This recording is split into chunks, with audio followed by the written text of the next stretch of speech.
Hello everyone, welcome to the online session of Azad high school. आज हम करेंगे class 7th की सोशल स्टडीज़ का चैप्टर नंबर 6, जिसका नाम है administration and society under the Mughals.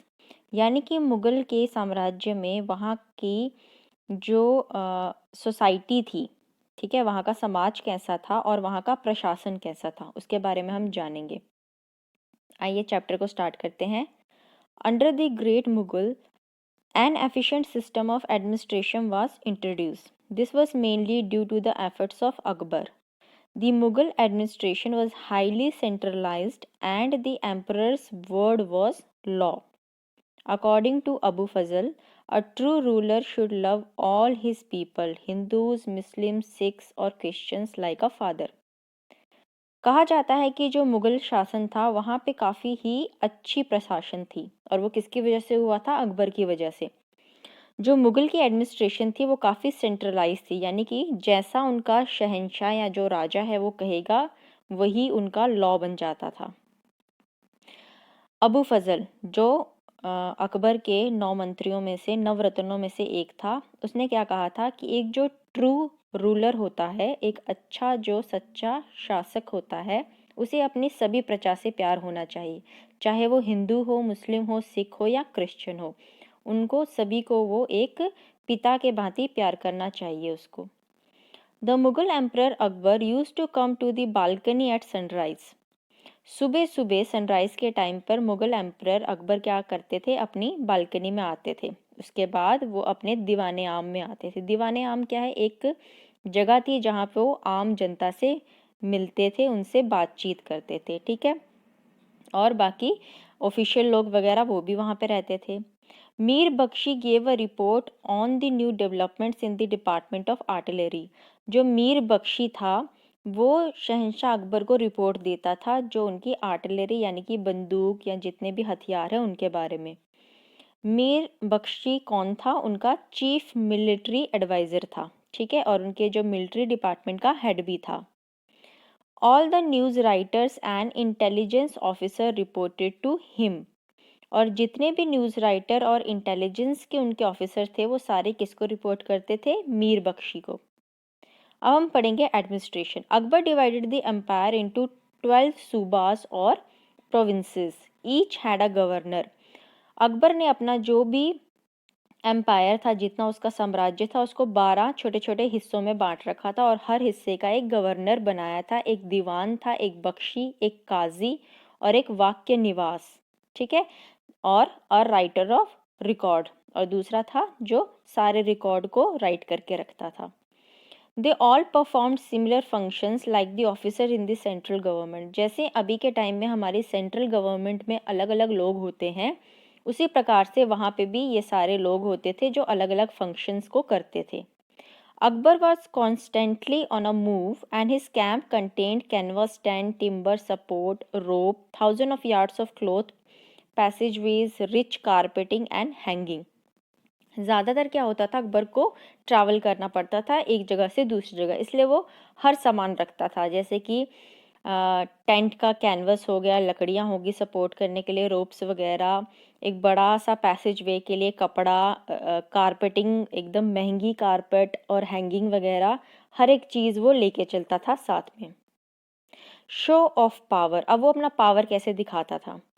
All the emperors like to project their power to everyone. For example, Akbar prepared at the balcony. Akbar appeared at the balcony every morning, and even Hindu Pandit made sure they had a darshan of him. अब हर एक emperor को अपनी जो power है वो दिखाने का शौक था हर किसी को। अकबर क्या करता था? सुबह सुबह अपनी बालकनी में आता था और ये भी देखता था कि जो हिंदू पंडित हैं वो भी उसका दर्शन लें। He was weighed on auspicious occasions, जिसे तुलादन कहते हैं, and the weight given to the needy as gift। जैसे कि आपने किसी मूवीज़ में ही देखा होता है कि जो राजा महाराजा हैं वो तराजू में बैठते हैं, एक तरफ वो खुद बैठ जाते हैं और उनके तोले का जितने भी हीरे जवाहरात या कोई भी चीज़ें होती हैं वो तोली जाती हैं। जितना वो सेम वेट का तोलेंगे वो सारा सामान किस में बांटा जाता था? जो ज़रूरतमंद लोग होते हैं उनमें बांटा जाता था। तो इसको क्या कहते हैं? तुलादान। ठीक है, ये भी वो अकबर करते थे। He constantly had to show how successful he was, that even in far away regions no one dared to rebel. और अकबर का ये भी था कि वो अपने आप को दिखाता रहता था कि वो कितना सक्सेसफुल और पावर है उसके में। ठीक है, वो पूरी प्रजा के लोगों को भी ये चीज़ शो करता था, ताकि जो आसपास के रीजन के लोग हैं उनमें से किसी की भी ये हिम्मत ना हो कि वो उससे बगावत कर सके। He had to be addressed as अलमपना और जहाँपना, और इसने ये चीज़ भी कही थी कि उसको एज अलमपना या जहाँपना कह के ही पुकारा जाए। A finely engraved seal cast in brass is a seal of Emperor Shahjahan. जो मुगल एम्परर शाहजहाँ थे उन्होंने अपनी एक सील बनाई थी जिसको बोलते हैं मोहर। ठीक है, वो किसकी थी? ब्रास की बनी हुई थी। The imperial seals were used instead of signatures on farman and other royal document, और यही सील, यही मोहर यूज़ की जाती थी किसी भी डॉक्यूमेंट या फरमान में एज अ सिग्नेचर की तरह। It bears the date 1651 AD and the inscription reads Shihab al Din Mohammed Shahjahan पातशाह गाजी। उसमें सील में क्या लिखा हुआ है? सील में एक डेट लिखी हुई है 1651 AD की, और उसके नीचे कुछ ये चीज़ें लिखी हैं। क्या? शिहाब अल दीन मोहम्मद शाहजहाँ पातशाह गाजी। ये चीज़ उस सील के नीचे लिखी हुई है और यही मोहर का काम करती थी। The French jeweller Tavernier was invited by Aurangzeb to see all his jewels and among them was the Kohinoor. जब औरंगज़ेब का राज्य था, उसने जब शासन किया था तो उसने क्या किसको बुलाया था? फ्रेंच ज्वेलर को बुलाया था। उसका नाम था तवरनीर। उसको इनवाइट किया था अपने महल में ताकि वो अपने जवाहरात उनको दिखा सके और साथ ही साथ क्या दिखा सके? कोहिनूर हीरा। In his book, he gives a description of Shah Jahan's peacock throne, one of the most celebrated works of art of Mughal period. और जब उस फ्रेंच ज्वेलर ने अपनी एक ऑटोबायोग्राफी लिखी थी या बायोग्राफी लिखी थी तो उस बुक में जिक्र किया था शाहजहाँ के पिकॉक थ्रोन का। ठीक है, उसका एक सिंहासन था जिसको कि पिकॉक थ्रोन कहा जाता था, जो सबसे खूबसूरत नायाब एक चीज़ थी मुगल पीरियड की आर्किटेक्चरिंग की। ठीक है, उसमें हीरे मोती जड़े थे, बारीक उसमें एनग्रेवमेंट की गई थी, बहुत ही सुंदर चीज़ थी वो। The throne was made of pure gold and studded with jeweller. किसका था वो? पूरा सोने का बना हुआ था और उसमें हीरे जवाहरात गड़े हुए थे। The inner roof was enamelled and the outer one was covered with rubies and other jewels. जो अंदर वाली उसकी परत थी वो इनामल की थी और ऊपर वाली परत को रूबीज और जितने भी जेवरात थे उनसे उसको जड़ाया हुआ था। 3 jewelled step led to the emperor seat. 3 jewelled के स्टेप हैं जो एम्परर की सीट में है। ठीक है, और उसके आजू बाजू सराउंड किया गया है 11 ज्वेल्ड पैनल के साथ, of which the middle one, बीच वाला क्या है?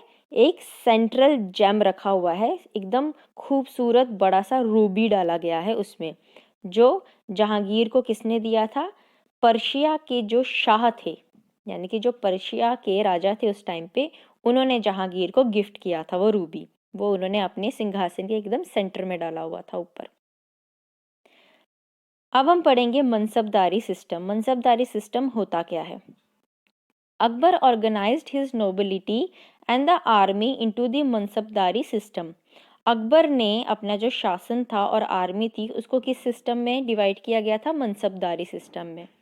Under this system each officer civilian as well as army officer was given a rank called mansab. उसके सिस्टम में कैसा था? एक ऑफिसर जो सिविलियन है और एक आर्मी में है उसकी, उन दोनों को ही एक रैंक दिया जाता है मनसब का।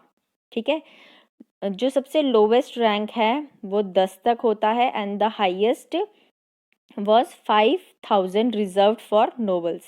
ठीक है, लोवेस्ट में 10 तक मिनिमम आप सिविल के डाल सकते हैं, और जो 5000 तक लोग होते थे हाई रैंक के वो ज़्यादातर नोबल पर्सन्स होते थे, जो हाई फाई लोग होते हैं, अमीर लोग। The princes received higher ranks of 7,000 और जो राजकुमार वगैरह होते थे उनको हाई रैंक दिया जाता था 7,000 तक का, ठीक है। Later on under his successors it went up to even 40,000 और उसके बाद जो आए थे लोग उसका रैंक अप टू 40,000 तक भी गया। The rank was divided into 2 Jat and सावर। ये रैंक फिर बाद में किस में डिवाइड हुआ? 2 जाट में और एक सावर में। जाट रैंक क्या थी? Fixed the persons personal status and income. ये जो रैंक है ये बिल्कुल फिक्स थी, एक इंसान किस स्टेटस पे है, कौन से लेवल का है और उसकी इनकम को देखते हुए जो ये रैंक है जाट लोगों की वो फिक्स्ड थी, ठीक है। और जो सावर रैंक है वो फिक्स्ड की गई थी नंबर ऑफ कैवलरी मैन और सावर्स ही हैड टू मेंटेन। कम से कम 30,000 सावर मेंटेन करने के लिए था। कितने लोगों को? 30,000 कैवलरी मैन को। Every cavalry man maintain 2 horses और हर कैवलरी मैन को 2-2 हॉर्सेस रखने थे, यानी कि 3,000 कैवलरी मैन और उनको एक इंसान को 2-2 हॉर्सेस, तो लगभग 6,000 तक घोड़े करने होते थे। The Mughal army was very efficient as long as this system was followed. और ये जो मनसबदारी का सिस्टम था ये जब तक फॉलो किया गया था तब तक मुगल की आर्मी क्या थी? काफ़ी ही अच्छी और प्रभावित थी। The mansabdars were loyal officials through whom the emperor controlled the empires. जितने भी ये मनसबदार के रैंक के होते थे वो काफ़ी ही वफादार ऑफिसर्स होते थे राजा के लिए, और राजा फिर इन्हीं के द्वारा अपना जो पूरा साम्राज्य है उसको कंट्रोल में रखते थे। मैनी हिंदूज वेर गिवन मनसब, और काफ़ी हिंदूज को भी ये जो है मनसब बनाया गया था। For maintaining his expenses the Mughal mansabdar was given a Jagir and not cash salaries. अपना जो एक्सपेंस है, अपना खर्चा है, वो बचाने के लिए इन्होंने क्या कहा था? ये करते थे कि जो मनसबदार है, कुछ जो मुगल मनसबदार थे उनको वो सैलरी ना दे, उसकी जगह वो उनको थोड़ी सी लैंड दे दे। जागीर मतलब एक पार्ट ऑफ द लैंड, वो दे देते थे, ठीक है। कैश सैलरी नहीं देते थे। द रेवेन्यू फ्रॉम द जागीर और landed estate becomes his income. और वो जो एस्टेट, वो जो जगह है, वहाँ से वो जितना भी टैक्स कलेक्ट करे या रेवेन्यू कलेक्ट करे वही वो उसकी इनकम बन जाती थी। The mansabdar had to go to his jagir to collect the revenue. बस उसको अपनी जागीर में जाना पड़ता है और अपने पैसे कलेक्ट करने थे। ही usually appointed some zamindar to do the job for him. और कभी कभी मनसबदार खुद नहीं जाते, वो अपनी जगह में ही अपनी जागीर में कुछ जमींदार अपॉइंट कर लेते थे जो इसका काम करते थे, रेवेन्यू इकट्ठा करना और बाद में मनसबदार को दे देना। Okay. The mansabdar was personally chosen by the emperor and could be promoted, demoted and transferred. जो मनसबदार होते हैं वह राजा ही उनको अपॉइंट करता है, राजा ही उनको चूज करता है, और राजा के पास इतनी ताकत होती है कि वो उनको ऊपर उनकी प्रमोशन भी कर सकता है या नीचे डिमोट भी कर सकता है या उनका ट्रांसफर एक जगह से दूसरी जगह भी कर सकते हैं। He needed to attend the court, और उनको कोर्ट को भी अटेंड करना जरूरी है। He always stood in court according to his rank unarmed and with no attendant. और ये भी है कि जब वो कोर्ट में हाजिर होंगे तो अपनी रैंक के हिसाब से खड़े रहेंगे और उनके पास कोई हथियार नहीं होना चाहिए, ना ही उनके साथ कोई इंसान होना चाहिए उनका attendant. The robe of honour was given by Akbar only to the highest, और जो सबसे हाइएस्ट रैंक में होगा उसको अकबर क्या देता था? एक रोब देता था, रोब ऑफ ऑनर जिसे कहा जाता है, ठीक है। रोब जैसे कि अकबर पहनते थे, जैकेट जैसी उनकी, बड़ा सा लंबा सा, उसी को रोब कहते हैं, ठीक है। वो एज अ ऑनर के तौर पर हाइएस्ट रैंक जो मनसबदार होता था उसको मिलता था, ठीक है। The robe was first placed on the emperor's shoulder and then draped over the receiver. ये रोब पहले राजा के शोल्डर पे रखा जाता है, फिर उसके बाद जिसको मिलेगा, जो हाईएस्ट रैंक में होगा, उसके ऊपर ये उसको दिया जाता है। This system continue till the 18th century with some changes. और यही जो मनसबदारी सिस्टम था ये 18 शताब्दी तक चलता रहा और इसमें थोड़े बहुत बदलाव भी होते रहे। अब है army. The army consisted of, इनकी आर्मी में कौन कौन लोग होते थे? कैवलरी, इन्फेंट्री, आर्टिलरी और एलिफेंट्स, ठीक है। कैवलरी वो होते थे जो घोड़े पे चलते थे, इन्फेंट्री वाले वो हो गए जो सीधा प्लेन मतलब कि पैदल चलने वाले जो सिपाही होते थे, आर्टिलरी जिनके पास बंदूकें वगैरह होती थी, और दूसरा आ गया उनके हाथी घोड़े। The ahadis were the specially chosen forces loyal only to the emperors.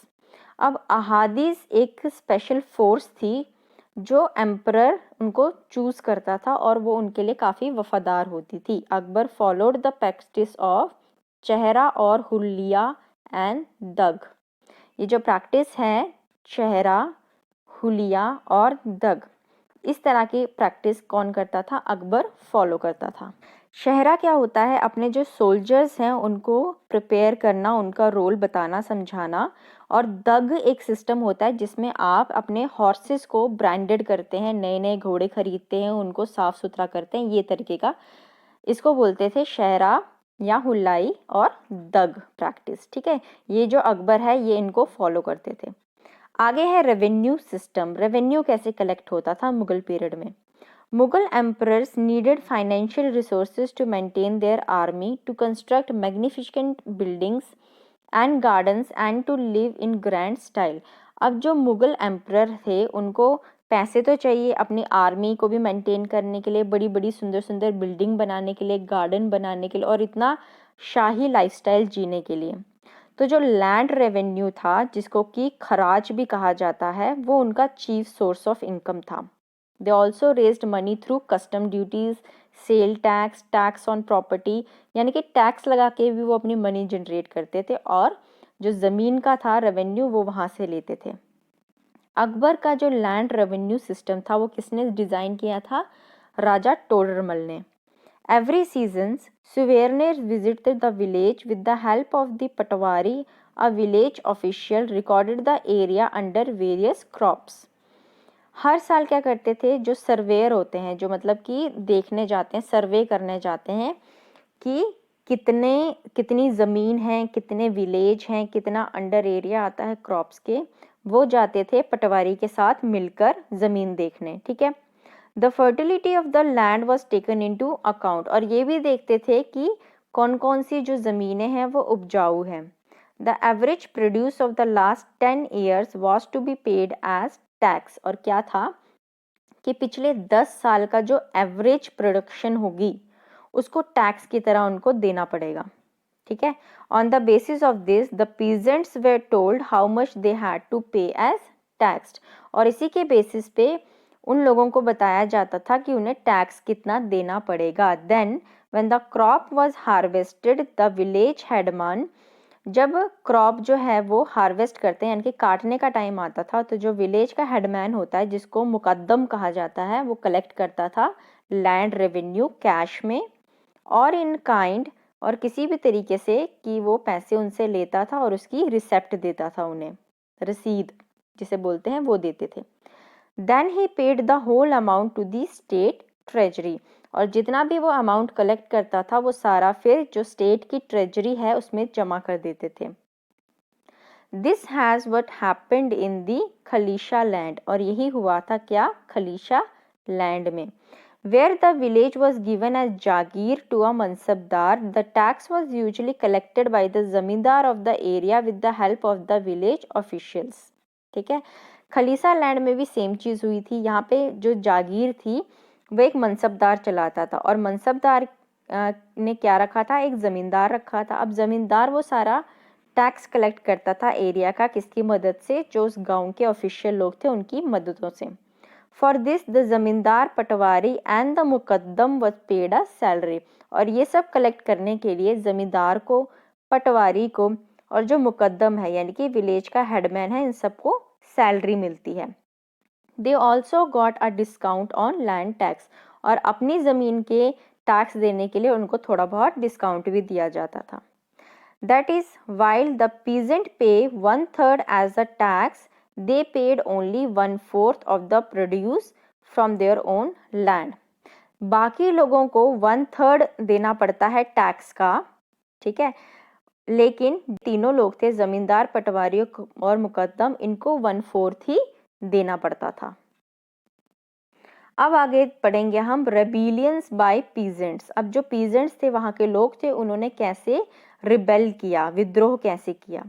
The tax burden was very heavy specially under Shahjahan and Aurangzeb. Aurangzeb और शाहजहां के राज्य जब उनका शासन था, तब उनके ऊपर जो टैक्स का बर्डन बहुत ज़्यादा हो गया था, मतलब उनको काफ़ी टैक्स देना पड़ता था। कुछ लोग तो भाग जाते थे, उनके ऊपर इतना कर्जा हो जाता था, ठीक है, और लेकिन उनको फिर भी ज़बरदस्ती रहने के लिए कहा जाता था। Since there was a lot of land still available in India at that time, और वहाँ पे बहुत सी ज़मीन अभी भी उस टाइम पे काफ़ी अवेलेबल होती थी, तो वो एक जगह से दूसरी जगह भाग जाते थे और वहाँ रहने लगते थे जहाँ उनको अच्छे से ट्रीट किया जाता था। Often the peasants rose in rebellion against the heavy tax burden, और वो लोग काफ़ी इतने लोग होते थे जो इसका विद्रोह भी करते थे। During the rule of Aurangzeb, जब औरंगजेब का शासन हुआ तो बहुत सारे जट, जो थाउजेंड्स ऑफ जट थे, उन्होंने गवर्नमेंट ऑफिशियल्स जो हैं, उन्होंने उनको मानने से इनकार कर दिया और उनको मार भगाया और एरिया पे अपना कब्जा कर लिया। किसने? जट लोगों ने। Aurangzeb needed a big force to suppress them. अब औरंगजेब को बड़ी आर्मी चाहिए थी उन लोगों को दबाने के लिए, ठीक है। The Satnamis of Narnaul rebelled. जब नरनौल के सतनामीज ने विद्रोह करना स्टार्ट किया तो बहुत सी सप्लाई जो दिल्ली में थी ग्रेन्स की, वो अफेक्ट हुई। बहुत सी मुगल आर्मीज ने सतनाम्स को भी मार गिराया, लेकिन उससे उनकी जो ग्रेन सप्लाई थी उसको उस पर काफ़ी प्रभाव पड़ा। Economic and social conditions. अब इकोनॉमिक और वहाँ की जो सोशल कंडीशंस थी वो कैसे हुई थी, यानी कि during this period many foreign traders and traveller visit India. अब इस पीरियड में बहुत से फॉरेन लोग भी आए थे, ठीक है। ट्रेडर जो व्यापारी थे वो भी काफ़ी इन लोगों ने ट्रैवल किया था, जिसकी वजह से इंडिया में काफ़ी पैसा आया, ठीक है। ट्रेडिंग होती है तो बाहर का पैसा अंदर आता है, तो जब पैसा आया, ट्रेडिंग आई, तो जो इंडिया थी वो काफ़ी वेल्दी और प्रॉस्पेरस हो गई थी, ठीक है। उसका जो लाइफस्टाइल था वो भी काफ़ी डिफरेंट और चेंज हो गया था। It was not the same throughout the country, but हर जगह वो सेम नहीं था। पहले हम पढ़ेंगे विलेज लाइफ के बारे में। In village the landless peasants had a hard life. गांव में जिनके पास ज़मीन नहीं थी उनके लिए जीना बहुत ही ज़्यादा मुश्किल हो गया था। उनके पास ज़्यादा खाने के लिए कुछ होता ही नहीं था, उन्हें भुखमरी का सामना करना पड़ता था, ठीक है। उनके ऊपर बहुत ही ज़्यादा कर्जा हो गया था। वो जब किसी मनी लेंडर के पास पैसे लेने जाते थे तो उनसे थोड़ा कर्जा ले लेते थे। उन्हें कीचड़ के घर में रहना पड़ता था जिसमें फर्नीचर भी नहीं होती थी। वो सूखी रोटियां और चावल खाते थे, ठीक है, और थोड़ी सी दालें और वेजिटेबल भी खाते थे। अब they had a hardly any cloth to wear. उनके पास ज़्यादा कुछ कपड़े भी नहीं होते थे पहनने के लिए। The landed peasant had plough and bullocks. अब जिनके पास ज़मीन थी उनके पास बैल भी थे, ठीक है, और खेतों को जोतने का सामान भी था। दे ग्रू अ वेराइटी ऑफ क्रॉप्स। वो बहुत सी फसलें उगाते थे, जैसे वीट, राइस, बार्ले, कुछ दालें हो गई, या तंबाकू और कॉटन की भी फसलें उगाते थे। और उसकी वजह से अपना लैंड रेवेन्यू भी वो ईजिली पे कर पाते थे और लोन भी लेते थे गवर्नमेंट से, ताकि अपनी जो खेती बाड़ी है उसको इम्प्रूव कर सकें। उसके बाद जो उनके बेटे होते थे वो ये ज़मीन उनको मिल जाती थी जायदाद के रूप में, ठीक है, तो वो भी उस पर अपना काम अच्छे से चला लेते थे। जो कुम्हार, जिसको पॉटर बोलते हैं, कौन? कुम्हार, जो मिट्टी के बर्तन बनाते हैं, या वीवर, वीवर हो गए जो क्या करते हैं, धागा वगैरह बनाना हो, ठीक है, वीविंग करना, ऊन बनाना, ऊन से कोई चीज़ें बनानी, ये सारे जो क्राफ्टमैन होते थे विलेज में, वो क्या करते थे, अपना काम, जो अपनी चीज़ें बनाते थे वो बेचते थे और उनके बदले क्या लेते थे? ग्रेन्स लेते थे, ठीक है, या फिर अपनी चीज़ें बेच के कुछ पैसे कमाते थे और उसके द्वारा अपना टैक्स जो है वो पे करते थे। जमींदार owned a lot of land and employed many labourers. अब जो वहाँ के जमींदार होते थे उनके पास तो काफ़ी लैंड होती थी और वो जो मजदूर भी लगाते थे काम पर। वो काफ़ी ही अच्छी लाइफ जीते थे। एक उन्होंने महल बना रखा था और जितने भी गांव के लोग थे उनसे वो पैसे कलेक्ट करते थे, ठीक है। हर फेस्टिवल पे बहुत सारी डिशेस बनी जाती थी। जो औरतें थी वो मल्टी कलर की साड़ियाँ पहनती थी। जो मनसबदार और मुग़ल के अमीर होते थे वो बहुत ही सुंदर-सुंदर फाइनेस्ट मुस्लिन के कपड़े, सिल्क के कपड़े, ज़री का वर्क होता था जिसमें गोल्ड और सिल्वर का, ऐसा पहनते थे। दे had a karkhana near the palace to make clothes and carpets for their home. उनके पास अपना एक कारखाना भी था अपने महल के साथ में, जहाँ पे वो अच्छे-अच्छे कपड़े और कालीन यानी कि कारपेट बनाते थे अपने घर के लिए। और फिर उन्हें क्या करना था, सिर्फ वो कलेक्ट करते थे लोगों से, जो उनकी जागीर है वहाँ के लोगों से टैक्स कलेक्ट करने का काम करते थे। Children receive education in the temple और द मॉस्क और under a shade of tree. अब जो गांव के लोग थे, वहाँ के जो बच्चे थे, वो पढ़ाई कैसे करते थे, या तो किसी मंदिर में, मस्जिद में, या फिर एक पेड़ के नीचे। उन्होंने अल्फ़ाबेट लिखना सीखा किसके ऊपर, एक वुडन यानी कि लकड़ी के बोर्ड के ऊपर। जो लड़कियां थी वो अपने सारे लेसन्स अपने घर में लेती थी, ठीक है। जो मदर्स होती थी वो उन्हें सिखाती थी कि खाना कैसे बनाते हैं, मशीन, कपड़े सीलना क्या होता है, घर को संभालना कैसा होता है। लेकिन जो रिच फैमिली की लड़कियां होती थी उनको घर में ही ट्यूशन दी जाती थी, उनको पढ़ाया जाता था, ठीक है। वो हिंदी लिखना जानते थे, पर्शियन, गुजराती। लेकिन जो गर्ल्स लोअर क्लास फैमिली की होती थी वो सारी अनपढ़ ही रह जाती थी, वो सिर्फ घर के कामों में ही लगी रहती थी। हर एक लोग गांव के पार्टिसिपेट करते हैं फेस्टिवल्स या फेयर, जो भी मेले वगैरह लगते हैं गांव में, उनमें वो एंजॉय करते थे। वो बहुत सारे फेस्टिवल्स भी बनाते थे, जैसे राखी, ईद, दिवाली, दशहरा या होली। तो ये थी विलेज लाइफ। अब हम पढ़ेंगे women of the women of the royal family, यानी कि जो अमीर शाही फैमिली के लोग थे उनकी औरतें कैसी थी। Nurjahan gained a lot of power during her husband's reign. जब नूरजहां के पति का शासन था तो उस टाइम पे जो नूरजहां है उसके पास काफ़ी पावर थी, काफ़ी ताकत आ गई थी, ठीक है। उन्होंने अपने कॉइन्स भी दिए थे, अपने नाम पर उन्होंने कॉइन्स बनाए थे। द न्यू कॉइन जो पिक्चर में आपको दिखाए भी हुए हैं लेफ्ट साइड में, ठीक है। Had a month zodiac sign, उसका जोडियक साइन भी बना हुआ था, किस महीने का है, और स्टैम्प है उसकी बताने के लिए कि कौन सा मंथ उसमें कौन सी मंथ को वो बनाया गया था, कौन सी डेट को बनाया गया था, ठीक है। लेकिन किसमें, एक जोडियक साइन में। अनलाइक अदर, जो दूसरे कॉइन होते थे उनमें नंबर के हिसाब से मंथ और डेट लिखी जाती थी, लेकिन नूरजहां ने कैसे किया था, उसने जोडियक साइन के हिसाब से एक निशान बनाया था जो इंडिकेट करता था मंथ्स को, यानी कि किस महीने में वो बनाया गया है। शाहजहां's डॉटर, शाहजहां की जो बेटी थी जहानारा और रोशनारा, वो भी इन्वॉल्व हुई थी स्ट्रगल में, जब उनके जो भाई थे दारा और औरंगज़ेब, जब उनके बीच में लड़ाइयाँ चल रही थी। तो अब रोशनारा ने औरंगज़ेब की हेल्प की थी एडमिनिस्ट्रेशन में, वाइल उसकी सिस्टर्स ने उसके looked after their father till he die. जब औरंगज़ेब के पिता कौन थे, शाहजहां, जब तक वो मरे नहीं थे तब तक उनकी देखभाल करती थी उसकी दूसरी बहन, ठीक है। There was a lot of rivalry between the sisters, अब इन बहनों में भी बहुत सी दुश्मनियाँ होती थी। All the princesses had the power to grant land to the poor and needy, हर एक राजकुमारी के पास ये पावर होती थी कि वो किसी को भी ज़मीन दे सकती है, किसी गरीब या ज़रूरतमंद इंसान को। They also spend a lot of their time in construction of building, और वो अपना टाइम भी व्यतीत करते थे नए नए नायाब बिल्डिंग बनाने में। Jahanara got 5 building built inside the city walls of Shahjahanabad in Delhi.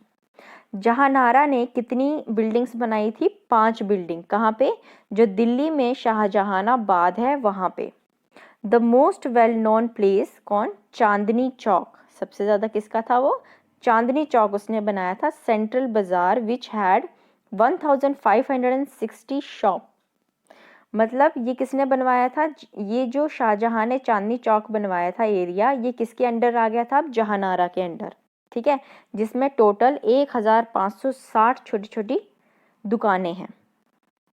Jahanara educated भी थी, पढ़ी लिखी थी, और वो पोइट्री भी लिखती थी, और उसने एक बायोग्राफी लिखी थी किसके ऊपर, मुस्लिम संत मुइन अल दीन, इन 1671 एडी में।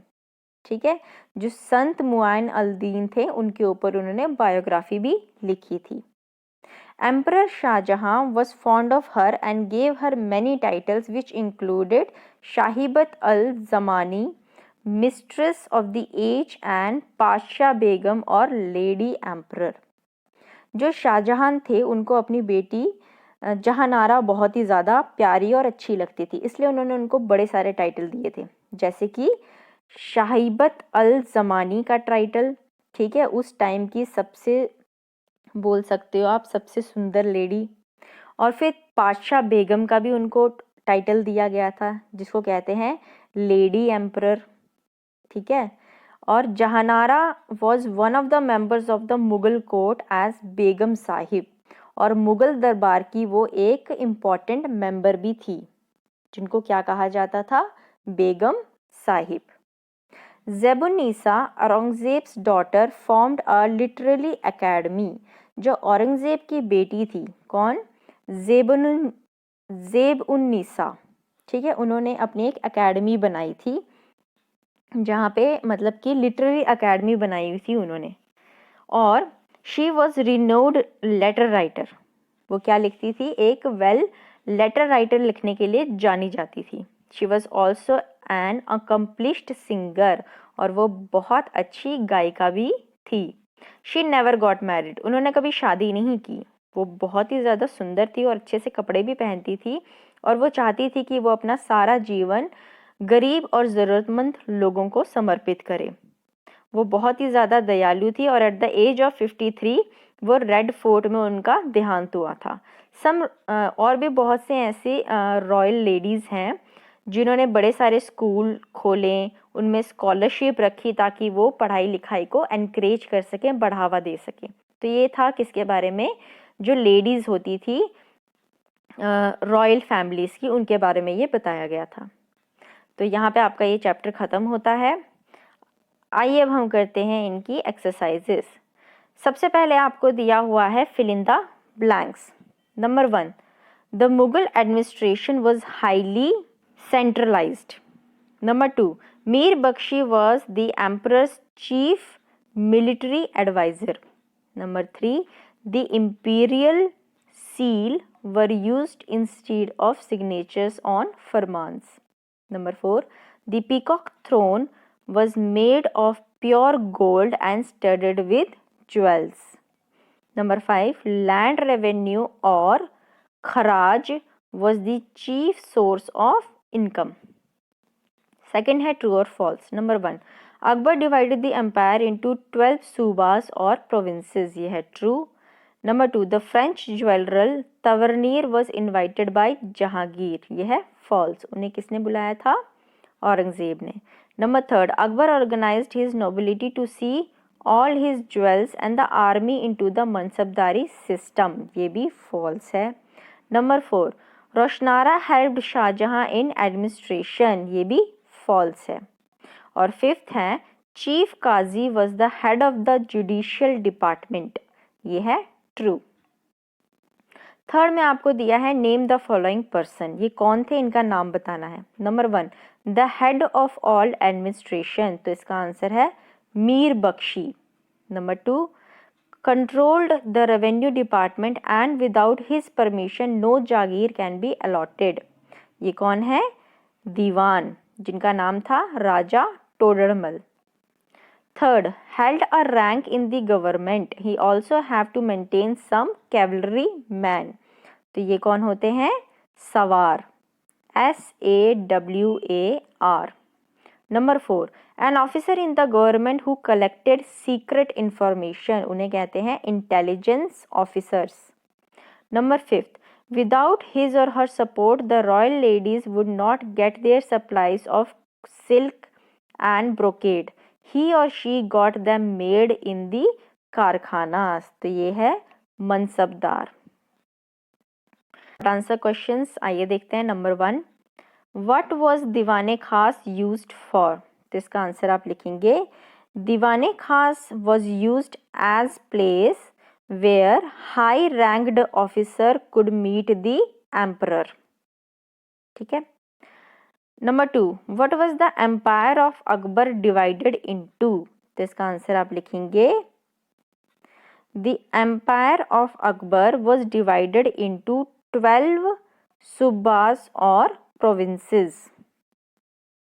Number 3, what was the work of Mir Bakhshi? Mir Bakhshi का काम क्या था? तो यहाँ पे आप लिखेंगे Mir Bakhshi was the emperor's chief military adviser and head of the military department. Number 4, who had to be addressed as Alpanah? तो यहाँ आप लिखेंगे Akbar was addressed as Alpanah. Number 5, who invited French jeweller Tavernier? इसका आंसर आप लिखेंगे Aurangzeb invited French jeweller Tavernier. 6, what was the main focus of life of Zebunnisa? जिसमें आप लिखेंगे Zebunnisa wanted to give her life for needy and poor people. 5th में दिया है answer the following questions in detail. तो ये बच्चों आपको डिस्क्रिप्शन बॉक्स में मिल जाएंगे, आप वहाँ से इसको नोट कर लीजिएगा। अगर आपको मेरी वीडियो पसंद आए तो इसे लाइक ज़रूर करें।